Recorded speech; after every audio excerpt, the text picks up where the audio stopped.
Hello, I'm Jeff Paur, senior writer with RealTime Fantasy Sports. Welcome to another edition of the RealTime Fantasy Sports Show. On today's show, I'm going to be joined by contributing writer for RealTime Fantasy Sports, Evan Webb, and we are going to go over all of our favorite waiver wire pickups for Week 11 of the fantasy season. Yes, it's time for wavering. It's Tuesday afternoon, and we're ready to give you all of our favorite picks. Evan, thanks so much for joining me once again. Really appreciate it.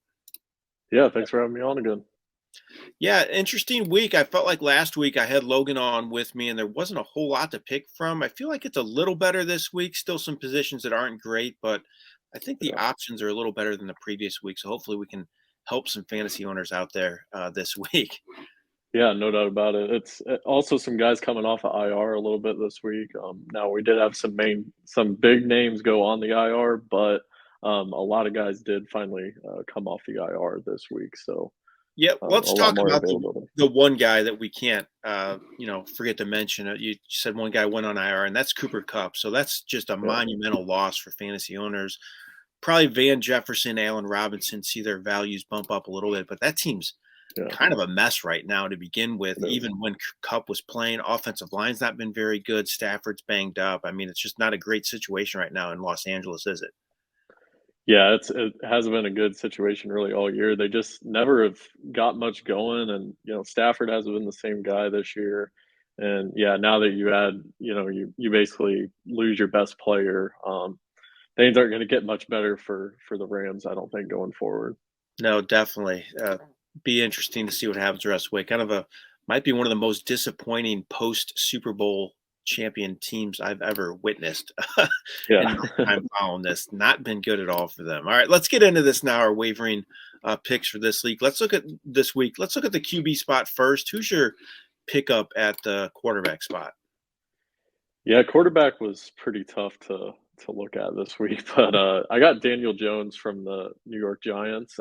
He is 84% owned, so there is a very good chance that he is owned by somebody else in your league. But still, 16% of those leagues don't have Daniel Jones rostered, so he could very well be a good pickup in your league. If it's like my league, he is available actually. So I'm actually going to look to add him this week, but 197 passing yards for 2 touchdowns last week.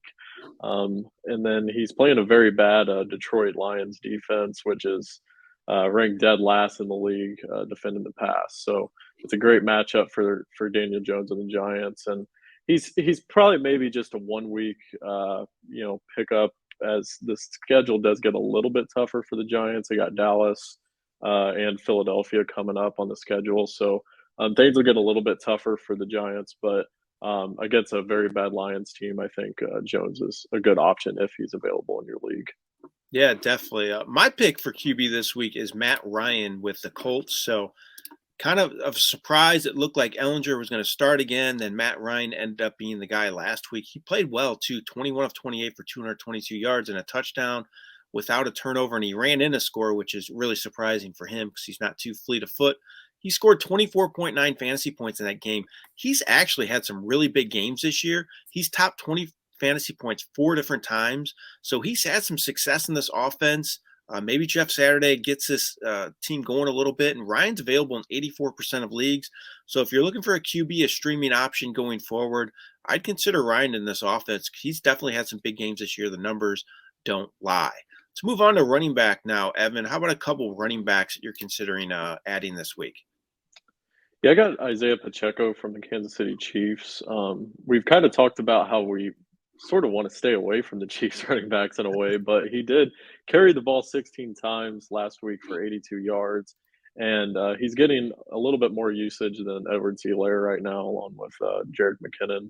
And the Chiefs love to use Pacheco a lot as well when they have big leads. And they have a really weak schedule coming up. So I expect their margins to be, or the point differential to be way up. And I think Pacheco is going to get a lot more touches just because I think the Chiefs are going to get some blowouts here going forward. Yeah, if there was ever a sell high candidate early in the season, it was Clyde Edwards-Helaire. He was the poster Yeah. child for that because he's disappeared. Last week, I think they said he played 4 snaps last week, which is crazy. And just he's totally out of favor with that coaching staff. So I think Pacheco's the guy going forward. All right, give me your next pick. Evan? Yeah, I got Elijah Mitchell from the 49ers. It's been a while since we've mentioned Mitchell. And if you kept him on the IR all season like I did, then it's gonna pay off, I think. So Mitchell tallied 89 yards and 18 rushing attempts. He will likely probably be the leading rusher for the 49ers, even though McCaffrey is there. McCaffrey will probably get a lot more points on the receiving end, I think, going forward, why Mitchell will get a lot more touches rushing. And he's getting big chunk runs as well. And I think he's a really, really good flex option going forward. Yeah, and I know McCaffrey owners don't like to hear this, but Shanahan said that he wanted to be pretty much an even split between the two backs. So Yeah. Mitchell's definitely going to have value. If you didn't think he was and you dropped him, like a lot of owners actually did, they weren't as savvy as you and put him on their IR. And he's out there in some leagues, so I'd definitely go get him if you're looking for some running back help. My two picks, my first one is Kyron Williams. Actually made this list for me a couple times, but he played his first game since week 1 of the season last week. He didn't play till very late. I'm not naive. I know he wasn't out there during crucial parts of the game, but he ran once for 9 yards, caught 3 passes for 30 yards, got his feet wet. I thought he looked good. Darrell Henderson, Cam Akers, they're doing nothing. This team's going nowhere. The offensive line's not very good. I realize that as well, but Williams could end up getting the bulk of the carries going forward in a season that seems to be kind of lost for the Rams. So I think Williams could end up being a guy that could see his numbers really go up in the coming weeks. And he's available in about 46% of leagues on our site. My next pickup is Jaylen Warren at running back. I like him a lot. There was talk he was going to be used more last week, and Najee Harris actually had his best game of the season, but Warren did have a bigger role. He had double-digit carries. He had a season-high 12 touches in the game. He had 77 total yards. He topped double-digit fantasy points for the second straight game. So he's getting more work. He's more involved, and he's still out there in 38% of leagues as well. So I think if you're looking for some running back help, Warren could end up being a guy that gets a lot more work down the stretch. Even with Harris playing a little better last week, I still think they want to get Warren involved. Let's move on to receiver now. Evan, who are a couple receiver pickups for you this week? Yeah, I got Christian Watson from the Green Bay Packers. He was probably the wide receiver 2 MVP last week. Yeah. In a way, caught 4 of 8 of his targets for 107 yards and 3 touchdowns. So a great showing by Watson last week, and he caught 72% of Green Bay's passes in that last game. And Romeo Doubs remains sidelined. It kind of looks like going forward, it kind of looks like Watson might kind of be the wide receiver 1 there in Green Bay, the way he looked last week. So I think Aaron Rodgers is going to look to go to him a lot more going forward, and I think he would be a golden ticket pickup right now. Totally agree. I think he's a top pickup this week. Who's your other receiver? Yeah, you kind of mentioned him earlier, but Allen Robinson from the Los Angeles Rams, he's kind of been the forgotten man just because he hasn't got as much usage this year. But with Cooper Kupp being out, I think Robinson is probably going to be the number 1 guy. You also mentioned Van Jefferson as well. There for the Rams could be another good option, but I think Allen Robinson, if he isn't owned in your league, is a good pickup to look at going forward.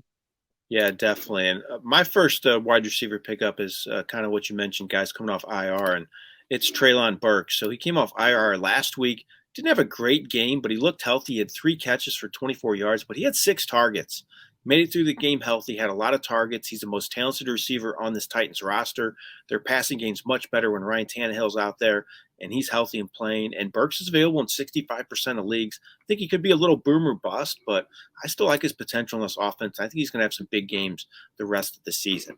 My next pickup's a guy that's actually made this list for us a couple times in the past, and it's Darius Slayton, and he's still out there.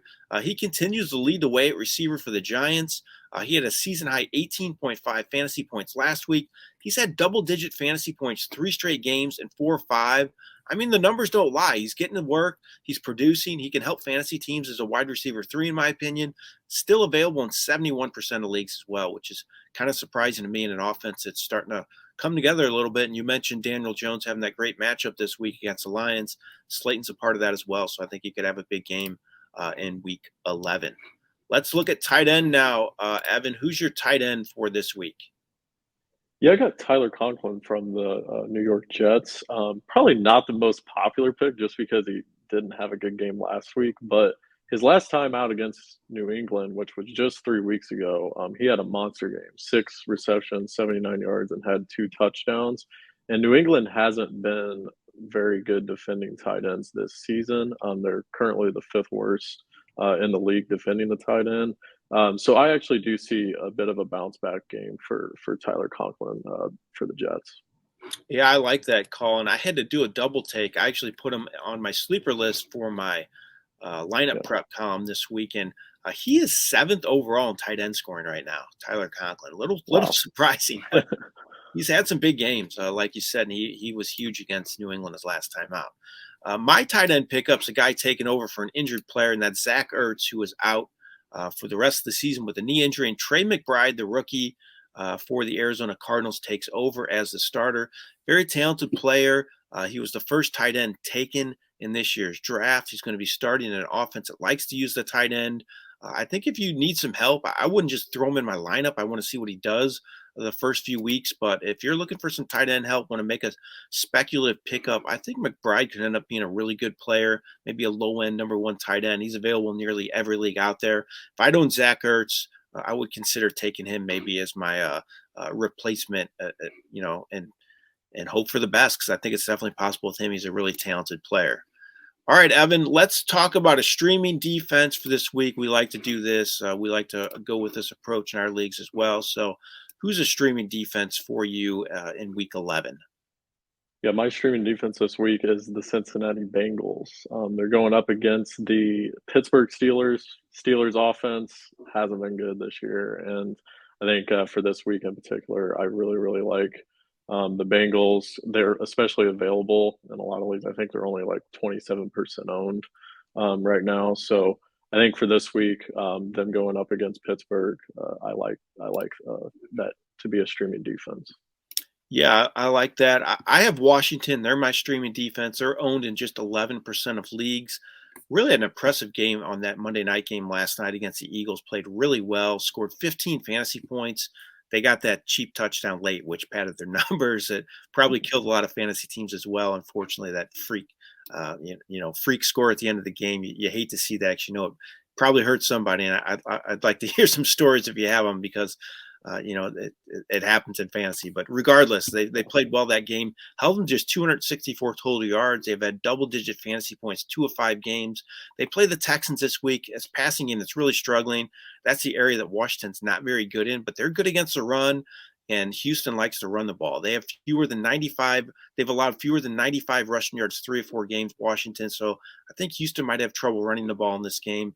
And that Washington pass defense should be able to hold up against Davis Mills and company. So I like them as a streaming possibility. All right, Evan, thanks so much for joining me on the wavering video for this week. Really appreciate it. Good luck to you in all your games this week. Yeah, you as well. It's going to be, I think, a tough week, but I think since a lot of guys are coming off the IR, I think it'll be interesting to see a lot of faces that we maybe forgot about that are going to be back out there and putting up points. Yeah, definitely. It's always when those playoffs come around, somebody ends up emerging and helping that might not have been that case all year. So it'd be interesting to see who that guy is this year. Hopefully it's on all your rosters out there. Again, thanks, Evan, for joining me. Really appreciate it. Yeah, thanks for having me on, Jeff. All right, good luck to all of you in your Week 11 games, and good luck navigating that waiver wire this week. Hope you have a lot of success, and you have a great Week 11. This has been Jeff Paur for RealTime Fantasy Sports. Have a great day, everyone.